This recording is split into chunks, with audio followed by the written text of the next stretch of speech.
My parents started living in my house, and when my older sister also moved in, she asked for the master bedroom and half of the house's personal space. I'm 24, and last year I inherited a gorgeous old Victorian home from my grandmother. It was the kind of house you see on postcards. Big wraparound porch, tall windows, creaky wood floors that smelled faintly of lemon oil from decades of cleaning. I barely had time to settle in when my parents asked if they could move in temporarily. Their rent had gone up and money was tight. I didn't think twice. Of course, I said yes. It felt nice to fill the empty rooms, to have laughter and voices echo through the halls again. The first month was almost wholesome. Mom cooked dinner every night. Dad mowed the lawn. We watched movies in the living room like we used to. For the first time in years, I thought maybe we were building something close to family again. That illusion shattered the night my sister Kelsey showed up unannounced with a U-Haul and half her belongings. No phone call, no warning, just a dramatic, "I'm between apartments. Let me crash here for a while." Kelsey had always been the storm cloud of the family, constantly bouncing between jobs and boyfriends, but this felt different. From the start, she acted strange. She walked through the house with her phone out, snapping pictures of walls, corners, closets. She measured spaces with a tape measure like some kind of contractor. When I asked, she brushed it off. "Just familiarizing myself with the space," she said with a smirk. Within days, she demanded the master bedroom. Her reasoning: she suddenly needed space for art supplies.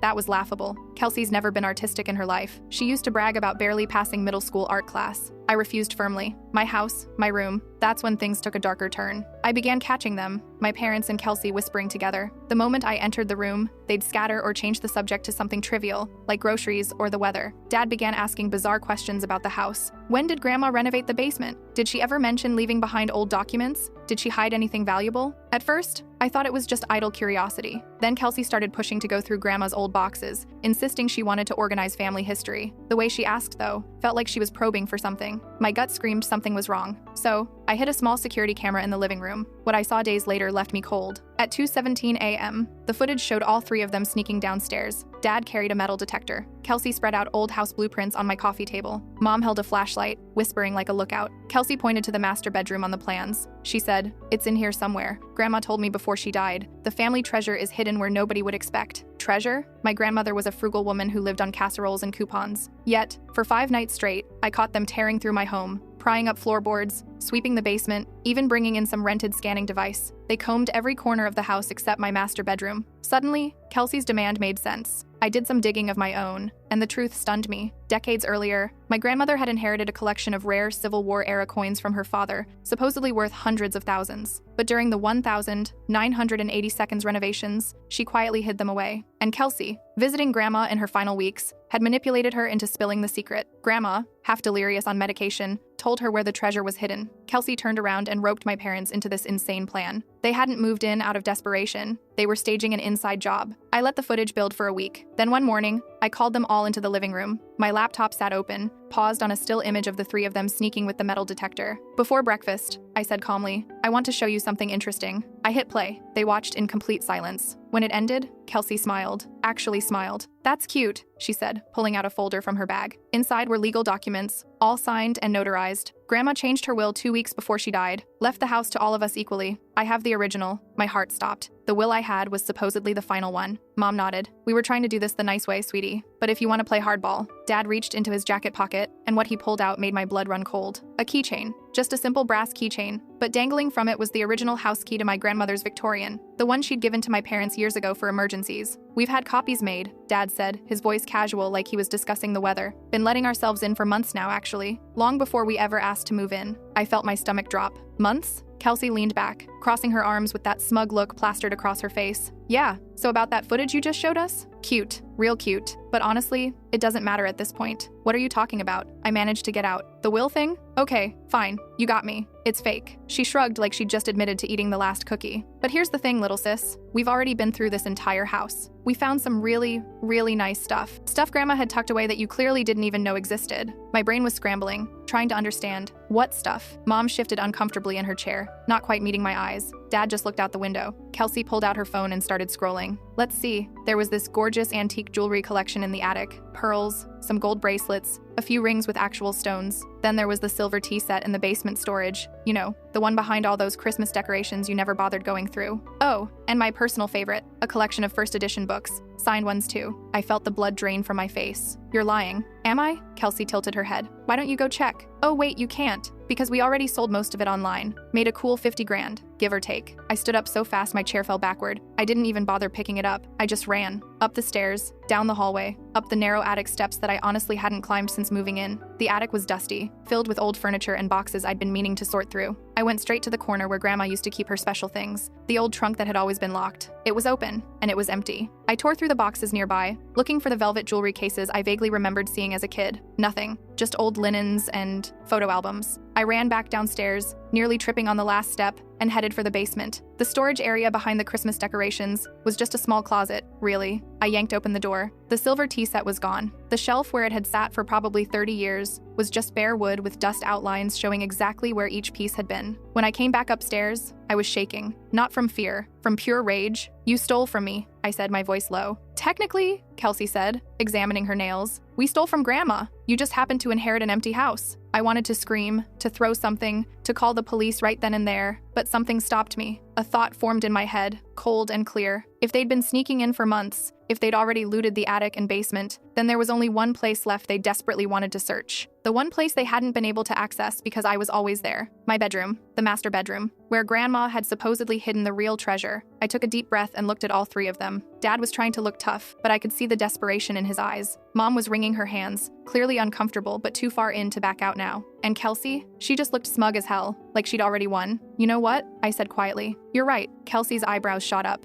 "I'm sorry, what?" "You're right. I've been selfish, hogging the master bedroom all to myself. It's a huge house, and honestly, I don't need all that space." I forced a smile. "Kelsey, you can have it. I'll move my stuff into one of the other rooms. Take the master bedroom." The three of them exchanged glances. Mom looked confused. Dad looked suspicious. But Kelsey's eyes practically lit up. "Really?" she asked. "Really? I mean, we're family, right? And if you need the space so badly, who am I to stand in the way?" I headed toward the stairs. "Just give me a couple days to move my stuff out. I'll be in the guest room down the hall." I didn't wait for a response. I just went upstairs, closed my bedroom door, and locked it. Then I got to work. That night, after everyone had gone to bed, I did something I'd been thinking about since inheriting the house. I carefully pried up the loose floorboard in the corner of my bedroom, the one that creaked whenever you stepped on it. Grandma had shown it to me once when I was little, made me promise to keep it secret. Underneath was a small hidden compartment, maybe 2 feet square and 6 inches deep. And inside that compartment were the Civil War coins. They were in a leather pouch, wrapped in oilcloth to protect them from moisture. But there was something else too. A letter, written in Grandma's shaky handwriting. "My dearest girl, if you're reading this, then you've found what others will come searching for. I've known for years that there are vultures in this family, waiting for me to die so they can pick my bones clean.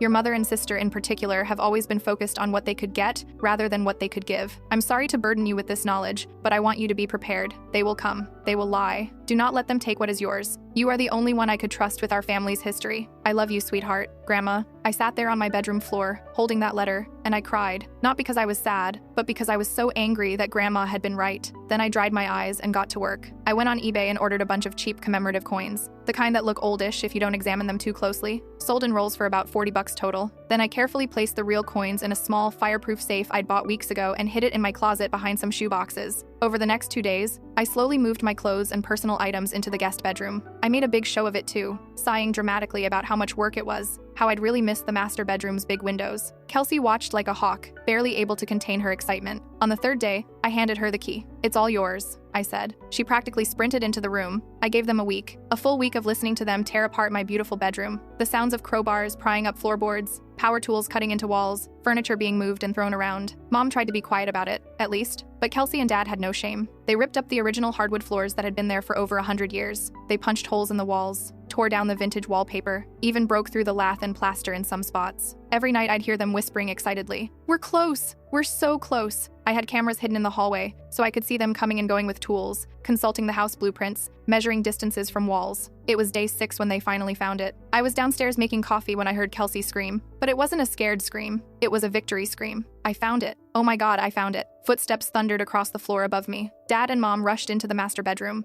I could hear them all talking at once, their voices high with excitement. I took my coffee and went to stand at the bottom of the stairs, waiting. About 5 minutes later, Kelsey came down, holding the leather pouch. Her hands were shaking. Mom and Dad were right behind her, practically vibrating with anticipation. They went into the living room and dumped the contents onto the coffee table. The coins clattered out, looking old and authentic in the morning light. Kelsey picked one up, examining it closely. Her smile started to fade. "These look," she started. Dad grabbed one too, squinted at it. "The weight's wrong," he muttered. Mom picked up another. "These aren't real," she whispered. "What?" Kelsey shrieked. She grabbed the entire pile and started examining them frantically, one by one. The markings were wrong. The weight was wrong. These weren't Civil War era coins at all. They were cheap commemorative pieces you could buy for a few bucks at any coin shop or online. No, no, no, no, no. Kelsey threw them across the room. Where are they? Where are the real ones? She turned to look at me, and I just smiled, taking a slow sip of my coffee. You bitch! She screamed, running at me. Dad caught her arm. Kelsey, calm down. She took them. She already found them and took them. Kelsey was literally frothing at the mouth, her face red with rage. This whole thing was a setup. She's been playing us this entire time. I have no idea what you're talking about, I said calmly. You found exactly what was hidden in that room. Liar! Kelsey tried to lunge at me again, but Dad held her back. Mom looked at me with cold eyes. Sweetie, this doesn't have to get ugly. Just tell us where the real coins are, and we can all share them like a family should. I don't have any coins, I said. And even if I did, I'm pretty sure stealing from someone's house and destroying their property isn't very family-like behavior. That's when Kelsey really lost it. She shoved past Dad and grabbed my coffee mug, throwing it against the wall where it shattered. We deserve that money. Grandma promised it to me. Me? Grandma was on heavy medication when she told you that, I said. She didn't know what she was saying. Prove it. Prove you don't have them, Kelsey demanded. Show us your bank records. If you sold them, there would be a transaction, right? Show us. Dad nodded. That's actually fair. If you've got nothing to hide, show us your bank statements for the last few months. I laughed. Are you serious right now? You break into my house, steal my inheritance, destroy my bedroom, and now you want to see my financial records? Get out. We're not going anywhere until Dad started. Get out. I pulled out my phone. Or I call the police right now and show them footage of you three breaking into my house for months, admitting to theft, and destroying my property. For a moment, we all just stared at each other. Then Kelsey grabbed her jacket and stormed out the front door. I heard her car door slam, the engine rev, but she didn't leave. About 20 minutes later, Mom came to my room looking uncomfortable. Sweetie, I think Kelsey might have. Well, she might have taken some of your things. I immediately checked my room. My laptop was gone. My external hard drive. The folder where I kept important documents like my birth certificate and social security card. Even my grandmother's old recipe book that had been on my nightstand. That's psycho, I whispered. I activated the tracking software on my laptop, and sure enough, it was on the move. I watched the little dot on my phone as it traveled across town, finally stopping at a coffee shop downtown, the Riverside Cafe. I kept watching, and after about 20 minutes, the laptop hadn't moved. The microphone was still active though, so I turned it on remotely. Absolutely certain this is legitimate? A man's voice, older, with that smooth lawyer tone. Positive. Kelsey's voice came through clearly. Look, I have the original will right here. See? It clearly states that the property was to be divided equally among all children and grandchildren. The signature does appear authentic, the man said slowly. And you're certain your sister forced your ailing grandmother to change this? 100%, Kelsey said, and I could hear the fake tears in her voice. Grandma was so out of it at the end, and my sister just took advantage. She manipulated a dying woman to steal our inheritance. My blood boiled. There's more, Kelsey continued. I think she might have been abusing Grandma before she died, making her sign documents, isolating her from the family. I have witnesses who can testify that Grandma was scared of her near the end. That's quite serious, the lawyer said. If we can prove elder abuse. We can, Kelsey said eagerly. And once we do, we can have my sister removed from the property entirely. The house would revert to the remaining family members. My parents and I can finally claim what's rightfully ours. I was recording all of this. I'll need to look into this further, the lawyer said. But if what you're saying is true, we may have grounds for a civil suit, possibly even criminal charges. I'd heard enough. I stopped the recording and immediately saved it to 3 different cloud services. Then I went downstairs where Mom and Dad were sitting awkwardly in the living room. We need to talk, I said. Dad stood up. Look,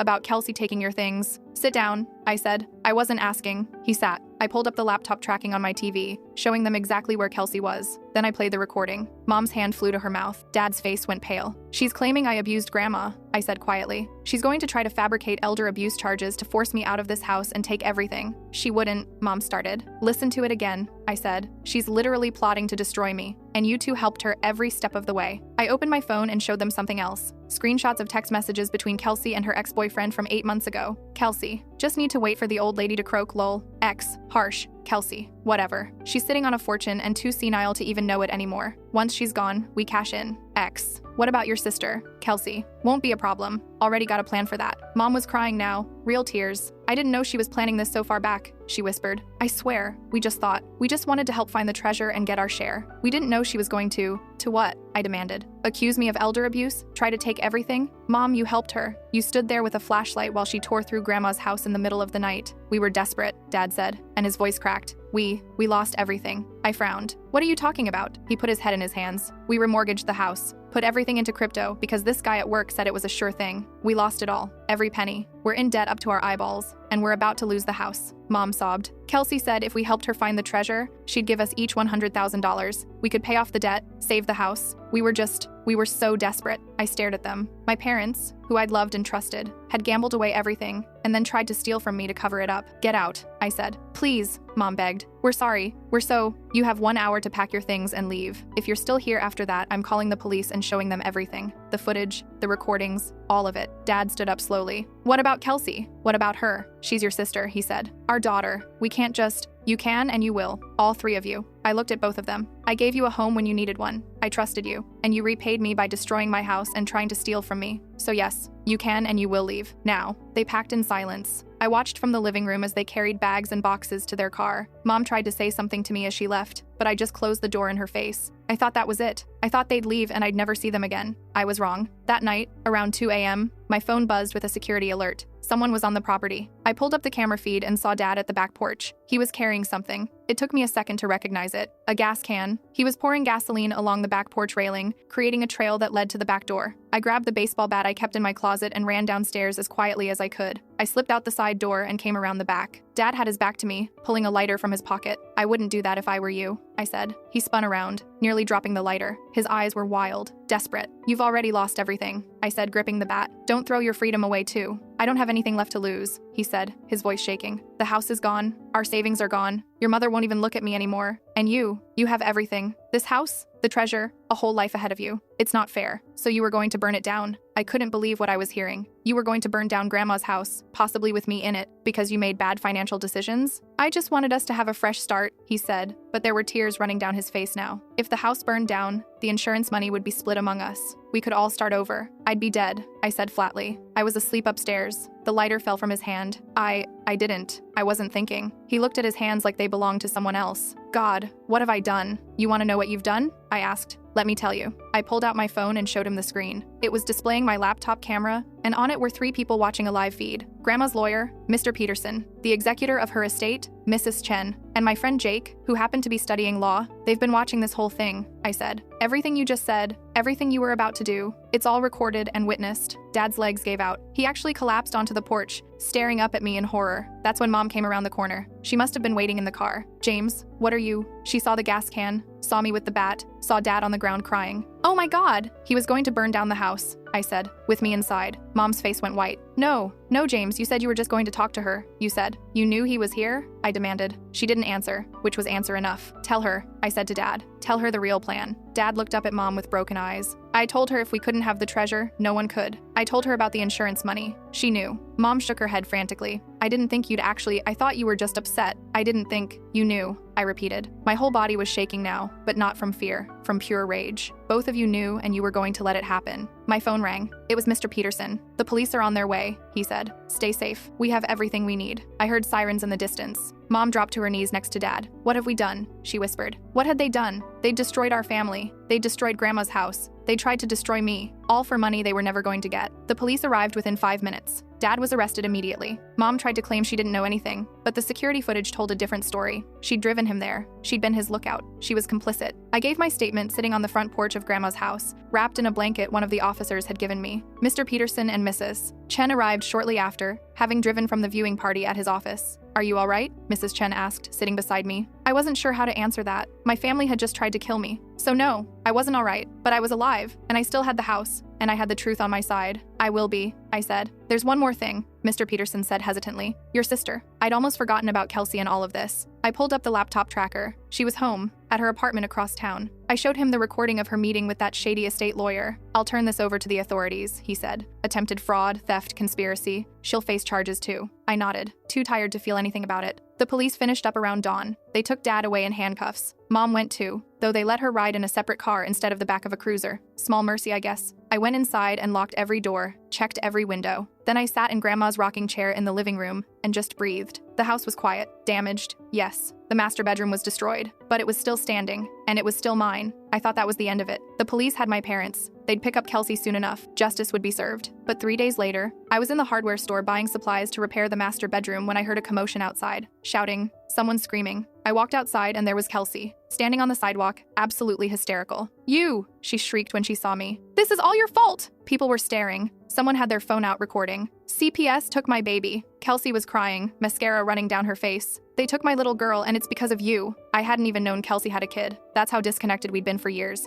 You told them I was an unfit mother. You told them lies about me. She tried to rush at me, but a store employee stepped between us. Ma'am, you need to calm down or I'm calling the police, he said. I am calm. Kelsey definitely wasn't calm. She ruined my life. She stole my inheritance. She got our parents arrested, and now she's taken my daughter. I pulled out my phone and called the non-emergency police line right there in front of everyone. Yes, hi, I'd like to report a disturbance. Kelsey's eyes went wide. You're calling the cops on me? You're harassing me in public, I said calmly. Making threats? Yeah, I'm calling the cops. She looked around at all the people watching, phones out, recording everything. I didn't. She started backing away. I just wanted you to know what you did. CPS came to my apartment, said they had reports about my situation, said I was involved in some scheme to commit fraud, that I was unstable, that my daughter wasn't safe with me. And is she safe with you? I asked. Kelsey's face crumpled. I love her. I'm her mother. That's not what I asked. The police arrived then. Different officers than before, but they recognized me from the reports filed about my family. Miss, one of them said to Kelsey gently, we're going to need you to come with us. There's a warrant out for your arrest. What? Kelsey looked genuinely shocked. For what? Fraud, theft, conspiracy, among other things. The officer started reading her rights. Kelsey looked at me one last time. I hate you, she said. I'm not, I said honestly, but I'm done being your victim.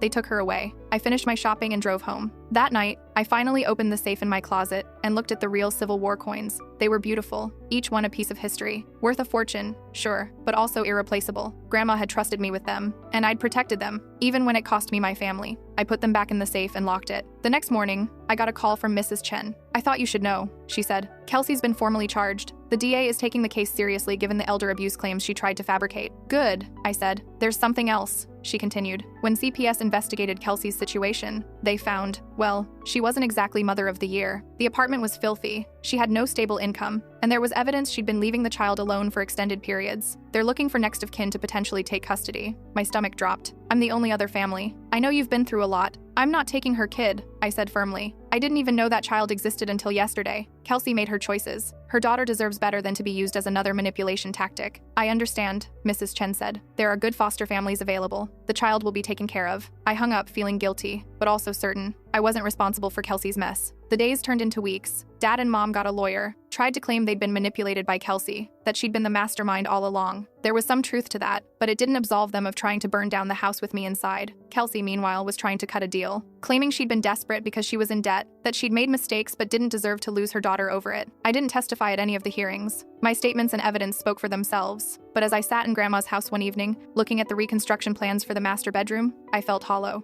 I'd won. I'd protected my inheritance, brought my family to justice, kept what was rightfully mine. So why didn't it feel better? Maybe because, at the end of the day, I was alone in this big old house. No family left who wasn't behind bars or awaiting trial. No grandmother to share stories with. Just me and my treasure and my righteous anger. I thought about selling the house, starting fresh somewhere else. But this was Grandma's legacy. She'd trusted me with it, and I wasn't going to let her down. I started making calls the next morning. Contractors to fix the master bedroom properly, restoring it to its original glory. A security company to upgrade the system. A lawyer to make sure my will was ironclad, in case anything happened to me. And I had the Civil War coins professionally appraised and photographed for insurance purposes. They were worth more than I'd thought, almost $400,000. The appraiser whistled when he saw them. These are museum quality, he said. You could donate them, get a hefty tax write-off, or sell them privately. Collectors would pay premium for a set this complete. I'm not selling them, I said. Suit yourself, but keep them in a safety deposit box, not in your house. Collections like this attract the wrong kind of attention. He had a point. That afternoon, I boxed them up properly and took them to the bank, rented the largest safety deposit box they had. As I locked them away, I felt something release in my chest. They were safe. Grandma's legacy was protected, and maybe now I could finally start to heal. The weeks crawled by. Dad pleaded guilty to attempted arson and got 5 years. Mom got 3 years as an accessory. Kelsey was still fighting her charges, but her lawyer told her she'd likely get 3 to 5 years for fraud and theft. Her daughter went into foster care. I felt guilty about that sometimes, late at night, when I couldn't sleep, but then I'd remember that Kelsey had been planning to destroy me, to fabricate elder abuse charges, to steal everything Grandma had worked for. And I'd remember that some people don't deserve second chances. The house started to come together. The master bedroom was completely gutted and rebuilt, using period-appropriate materials to match the rest of the house. It cost a fortune, but I had the money from selling some of the coins after all. Yeah, I'd sold them. Not all of them,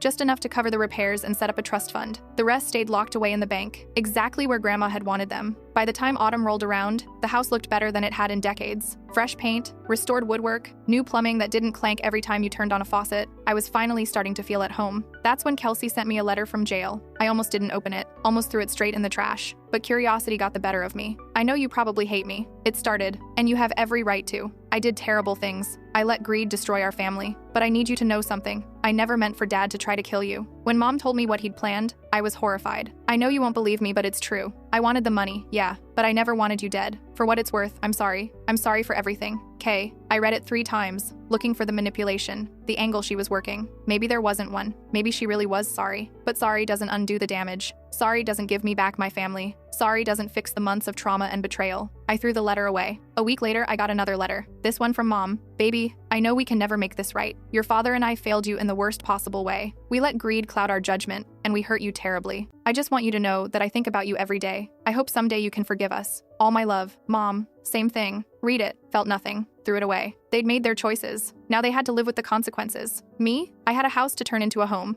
I adopted a dog, a big, goofy golden retriever mix from the shelter who loved the Victorians' big backyard. Named him Murphy, after my grandfather. I started a garden in the spring, planting vegetables and flowers in the beds Grandma used to maintain. I joined a book club in town, made some friends who didn't care about my family drama or my inheritance. I lived my life. And slowly, very slowly, the house stopped feeling like a battlefield and started feeling like home. 1 year later, I got a call from Mrs. Chen. Kelsey's daughter, she said. The foster placement didn't work out. She's asking for you again. The answer is still no, I said. I know. I just wanted you to hear it from me before Kelsey reaches out. She's convinced that if you could just meet her daughter, you'd change your mind. I'm not raising Kelsey's child, I said firmly. That's not my responsibility. I understand. I'll make sure the message is clear. She paused. For what it's worth, you're doing the right thing. You can't save everyone, especially when they've done nothing but try to destroy you. I thanked her and hung up. That night, I sat on Grandma's porch swing with Murphy at my feet, watching the sunset paint the sky orange and purple. The house creaked gently in the evening breeze. Somewhere down the street, kids were playing. A car drove by slowly, enjoying the view of the historic homes on our street. It was peaceful. For the first time in over a year, I felt truly at peace. My phone buzzed. A text from an unknown number. Please, she's your niece. She needs family. Kelsey. I blocked the number and went inside, locking the door behind me. The past was behind me. The treasure was safe. The house was mine. And I was done letting toxic people manipulate me with guilt. I had my own life to live. But apparently, Kelsey wasn't done trying. 2 days later, I came home from work to find someone sitting on my porch steps. Kelsey. She must have gotten out early on good behavior or something. Before you call the police, she said, standing up slowly. Just hear me out. 5 minutes. That's all I'm asking. I stood at the bottom of the steps, hand on my phone. You have 2 minutes. Start talking. I'm not here about the money, she said. I don't want the house or the coins or anything else. I'm here about my daughter. Not interested. She's sick, Kelsey blurted out. She has a heart condition. She needs surgery, and I can't afford it, and the state insurance won't cover all of it. I need help. I felt a tiny crack in my armor. How much? $70,000. Kelsey's eyes filled with tears. I know I don't deserve your help. I know I burned every bridge we ever had, but she's innocent in all of this. She didn't ask to be born to a screw-up like me. I looked at her. Really looked at her. She'd lost weight, had dark circles under her eyes, looked older than her 32 years. Even if I wanted to help, I said slowly, why would I believe you? You've lied about everything else. I have the medical records, she said, pulling papers from her bag. You can call the hospital, talk to her doctors, it's real. I took the papers. They looked official. A diagnosis of congenital heart defect, recommended surgery, estimated costs. It could all be fake. This could be another con. But what if it wasn't? I need time to verify this, I said. She doesn't have time, Kelsey said desperately. The surgery is scheduled for next month. If we can't pay, they'll postpone it. And the doctor said every month we wait increases the risk. I looked at the papers again. The hospital was local. I could call them right now. Wait here, I said, going inside. I called the hospital's pediatric cardiology department, asked about Kelsey's daughter, used the patient ID number on the forms. It was all real. There really was a little girl who needed heart surgery, and without it, she might not make it to her 5th birthday. I hung up and went back outside. It's real, I said. Kelsey let out a sob of relief. So you'll help? I thought about Grandma, about what she would want me to do. She'd been frugal, yes, but she'd also been kind. She'd helped neighbors in need, donated to charities, believed in doing the right thing.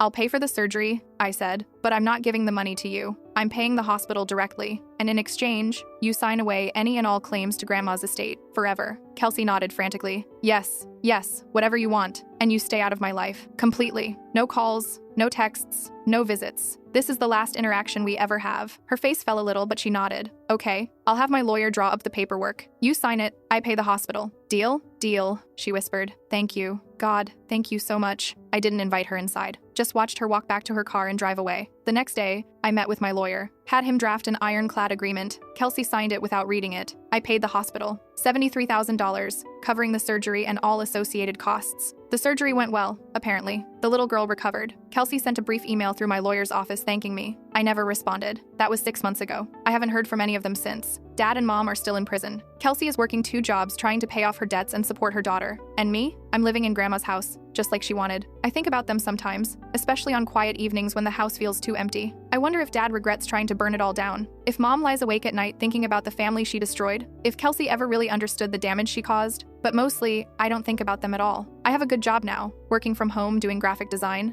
Murphy keeps me company, sprawling across the restored hardwood floors like he owns the place. I've started dating someone too, a nice guy who teaches history at the local college. He doesn't care about my family drama or my inheritance. He just likes me for me. The house is beautiful, everything Grandma wanted it to be. And I'm finally, truly happy. The treasure sits in the bank, a reminder of what I protected and what I lost. But it was worth it. Every day, it was worth it. Wait, no, I'm lying to you. That's not how it actually ended. Because Kelsey didn't just leave after I paid for the surgery. She couldn't help herself. 3 weeks after the surgery, late at night, my security system went off. Someone was breaking into the basement. I grabbed my phone and pulled up the camera feed. It was Kelsey. She'd somehow gotten a key, or picked the lock, and was in my basement with a flashlight, searching through the storage areas. Looking for what? We'd already been through this. The treasure was in the bank. There was nothing left to find. But she was determined, opening boxes, moving furniture, tearing through old holiday decorations. I called the police and went downstairs with my baseball bat. Kelsey, I said, turning on the basement lights. She spun around, caught like a deer in headlights. I thought maybe there was something else. Something Grandma hid that we missed. I paid for your daughter's surgery, I said quietly. I saved her life, and this is how you repay me? I know, I'm still in so much debt, and I thought, get out, please. If there's just, the police are on their way, I said. You have 2 choices.